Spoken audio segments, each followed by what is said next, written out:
kula ge sarua bae. Nah, loba kamaziahan lamun dicaritakeun Syekh Nawawi mah ieu masalah sahijina bae. Syekh Nawawi kunjungan ke 17 negara. Kunjungan ke 17 negara, Mesir, Irak, Iran, termasuk di jerona Basrah, Kufah, kemudian Iran, kemudian kabelah itu terus Suriah, berusaha itu Maroko, Turki, terus Yaman, terus 17 negara akan dikunjungi ku Syekh Nawawi. Anu ngabarengan Syekh Nawawi dua kiai, hiji Kiai Mansur Pandeglang, Kiai Yusuf Mandalawangi Pandeglang, Kiai Yusuf Mandalawangi Pandeglang. Nyanalah nu ngabarengan salah sahijina kana Syekh Nawawi. Nomor kedua Kiai Sukari, Kiai Haji Sukari. Kiai Haji Sukari eta adalah Pasir Kelapa Pandeglang, kakak daripada Kiai Samsudin. Kiai Samsudin Pandeglang Cibiuk Petir. Ieu nu ngabarengannya. Kuari ge hebat dasa tadi Malawangi aya dina HP cenah cekna. Cek para santri-santri anu geus baroga HP-na. Kunaon? Jawara ngajongklok. Batur Haji Agus. Aya Jawara ngajongklok ngaranna Ateng. Tuh kan bener kan? Dasar baturna Kiai Jamal mah teh nyaho nya mah. Keur ngibing. Wah, anu luar biasa disurakan.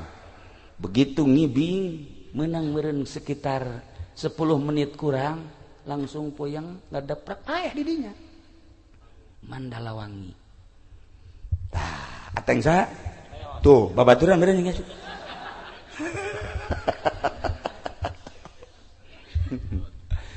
Nah, iyalah dua nu ngabarengan.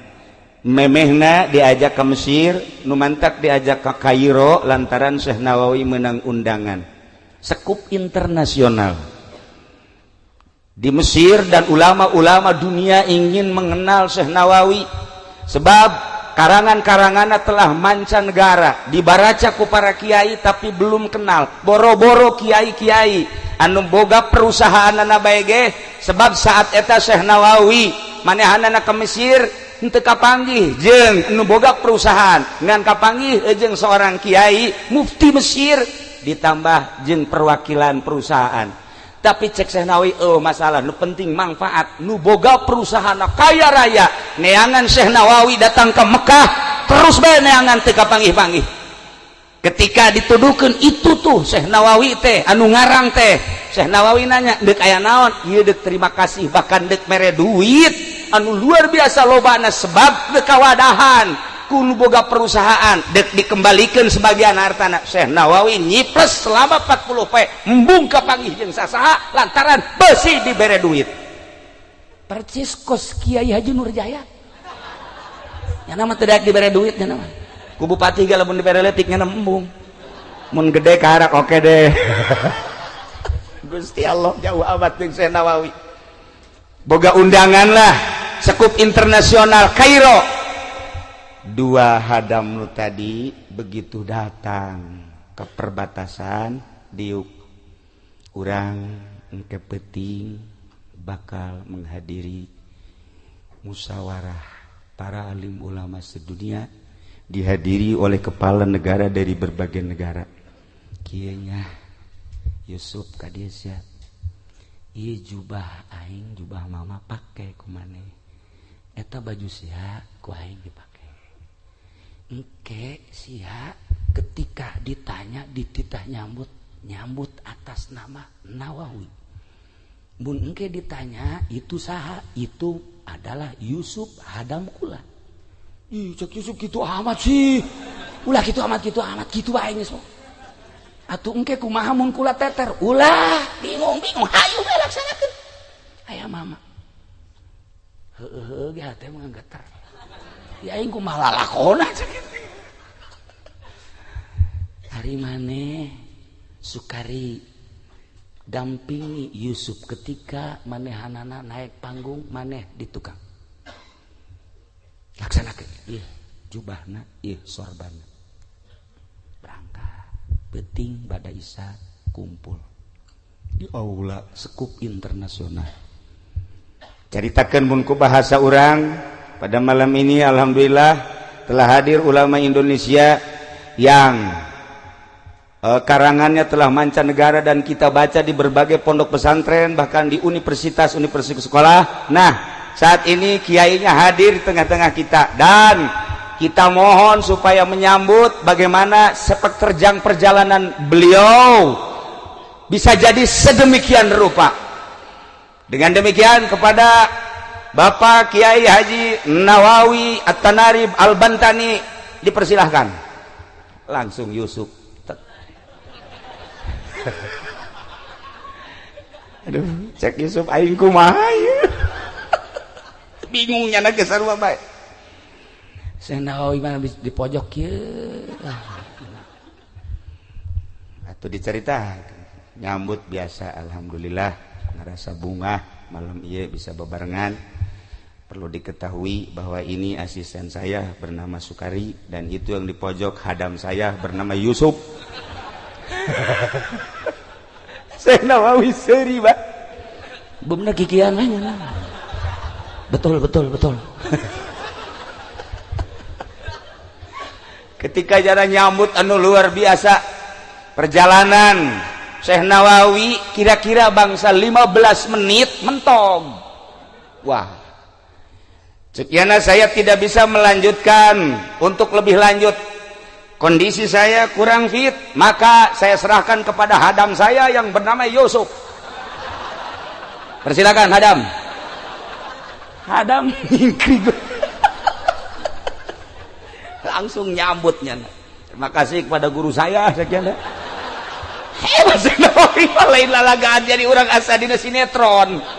Asli ieu lain lalagaan. Ieu bisa dipertanggungjawabkeun lain lalagaan. Ulama boga sejarah ti mimiti hamil datang ka maut datang ka kuari masih ratusan karangan anu henteu dicetak di Mesir kuno. Nah, langsung Syekh Nawawi atas nama Yusuf nyana nyaritakeun ti mimiti perjalanan nyana atuh moal mislek nya nyana keneh. Terus nyaritakeun masanten ke Jawa Timur, masanten ke Purwakarta, masanten ke Mekah, serangan Belanda dan lain sebagainya, berangkat ke tanah suci umur 15 tahun. Kemudian kapanggil jeung guru Ki Ahmad Khatib Sambas dan kiai-kiai 5 gurunyana 3 anu istimewa, nu 2 na lain masalah henteu istimewa eta mah guruna guru nu lain deui. Terus cenah nyaritakeun tentang perjalanan nyana ngarang terus sampai per detik ieu karangan nyana anu kitu dicetak ieu gitulah. Begitu ditanya tentang keanehan, kok aneh negara yang sedang diserang oleh Belanda, yang sedang morat-marit, yang sedang kesulitan apa-apa, kok bisa tumbuh seorang pujangga yang luar biasa. Nyana nyaritakeun tentang perjalanan nyana. Saya walaupun sedang dijajah oleh Belanda, hidup di perkampungan yang sangat kampung sekali, tetapi pikiran saya tetap pikiran internasional, sebab saya mulai dari kecil beserta Allah Subhanahu wa taala. Kakalak maruringkak bulu kabeh. Dan saya di Mekah bukan berarti tidak berjuang, terus saya berjuang. Serangan-serangan Belanda saya ikut di Indonesia. Iyalah nu teu kaharti. Teu kaharti kok nyana di Mekah nyana milu. Nah, di dialah jadi pertanyaan ulama-ulama Mesir. Ini langsung ditutup, diberi hadiah secara internasional. Hanya hadiah etalah nu teu pernah dikemukakeun ku Syekh Nawawi. Mata ketika dipuat di Munjid ieu hadiah nanti pernah dicaritakeun ku Syekh Nawawi meureun dipikeun hadiah eta ka laut sebab berupa materi nyana embungeun jasa nyana maka bangsa materi kos kitu bangsa mutiara kos kitu teu hayangeun jasa meureun eta teh jutaan rupiah teu kacaritakeun ka mana eta hadiahna dipikeun bae geus masyaallah istimewa da ramah tamah isukna kan ieu bakalna dahar di imah Raja Mesir jeung para ulama sedengkeun kan atas nama kiaina Yusuf hadam kan Nawawi cak Yusuf teh cak Kiai Yusuf ai Yusuf ke urang pan ieu ramah tamah jeung para ulama ngaran moal diganti ngaran ulah tetep maneh Nawawi bae Yusuf kula tetep Yusuf atuh engke kumaha lamun geus ulah kumaha hayu bae.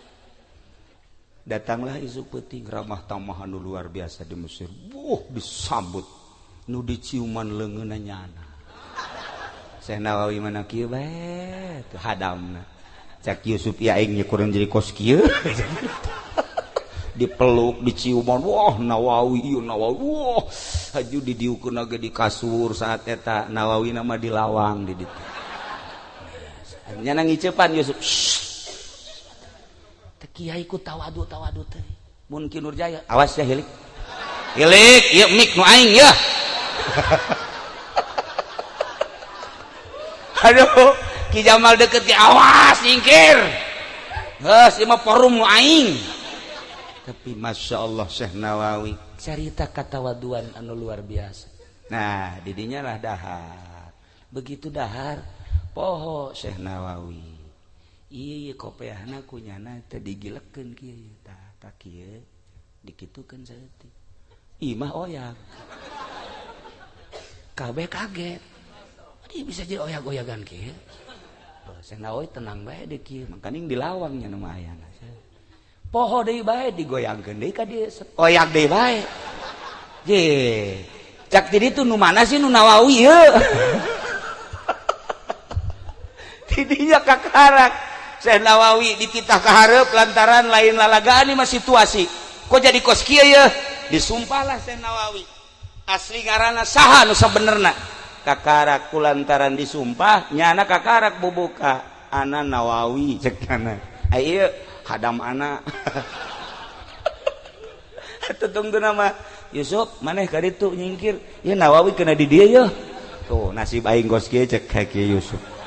Emang atuh hadam mah kudu kieu bae. Nalika kanyahoan mah tuh geus uhna naonan. Jubah ye pake mama ye. Tidinya lah kakarak nyana nyaritakeun ramah tamah bari dahar. Bari nyaritakeun tentang perjalanan nu aslina dibukukeun lah di Mesir di Al Azhar Kairo keistimewaan Syekh Nawawi. Nyana ditanya selanjutnya bakal kemana saya akan kunjungan ke 17 negara. Etalah memeh ngarang Tafsir Munir. Nyana hayang nyaho negara-negara anu dicaritakeun dina Al-Qur'anul Karim. Selesai ramah tamah pamit isukna bebeja nyana kanu duaan Yusuf Sukari maneh tunggu di Mesir di dieu kula bakal kunjungan ke 17 negara hanya 5 hari. Hah? Dek naik naon ulah nanya ke naik naon. Pokona 5 poe kula kunjungan ke 17 negara maneh cicing di dieu. Lain kitu. Sakalian we ajak. Aya di Mekah ka dieu diajak, aya di dieu ditinggalkeun sakieu. Kitu amat sih. Batal maneh lantaran maneh teu bisa nyumputkeun rahasia. Ketika teu bisa nyumputkeun rahasia, maka jadi batal. Awal rencanana deuk diajak tetep kulantaran teu bisa nutupan rahasia, maneh ditinggalkeun heula di Mesir selama 5 poe. Berangkatlah Syekh Nawawi dalam 5 hari ke 17 negara. Lalakonna kumaha? Nyana tawasul ka Buyut Mansur. Begitu tawasul ka Buyut Mansur ngawujudlah mau. Geus Syekh Nawawi berangkat ti Mesir ka Baghdad, ka Irak, ka Kufah, ka Basrah, ka Iran, Turki, Yaman, Maroko, terus Afghanistan dan 17 negara. Bari kapanggih jeung kiai-kiai kelas internasional, berikutna kapanggih jeung kepala-kepala negara raja saat eta hanya 5 hari. Tapi mun dilalakonkeun seperti nu satahun. Datanglah 5 poe deui kadinya ka Yusuf, Kiai Haji Yusuf jeung Kiai Haji Sukari bari mawa data pertemuan. Teu ngabejakeun nyana naek maung. Nyana ngabejakeun naek maung soteh ka Kiai Samsudin adi daripada Kiai Sukari nu aya di Cibiu Petir.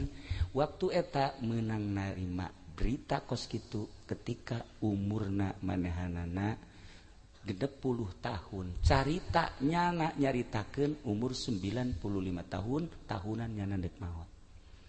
cacak-cacak eueuh Kiai Samsudin petir eueuh nu nyahueun lalakon Syekh Nawawi Tanara anu luar biasa.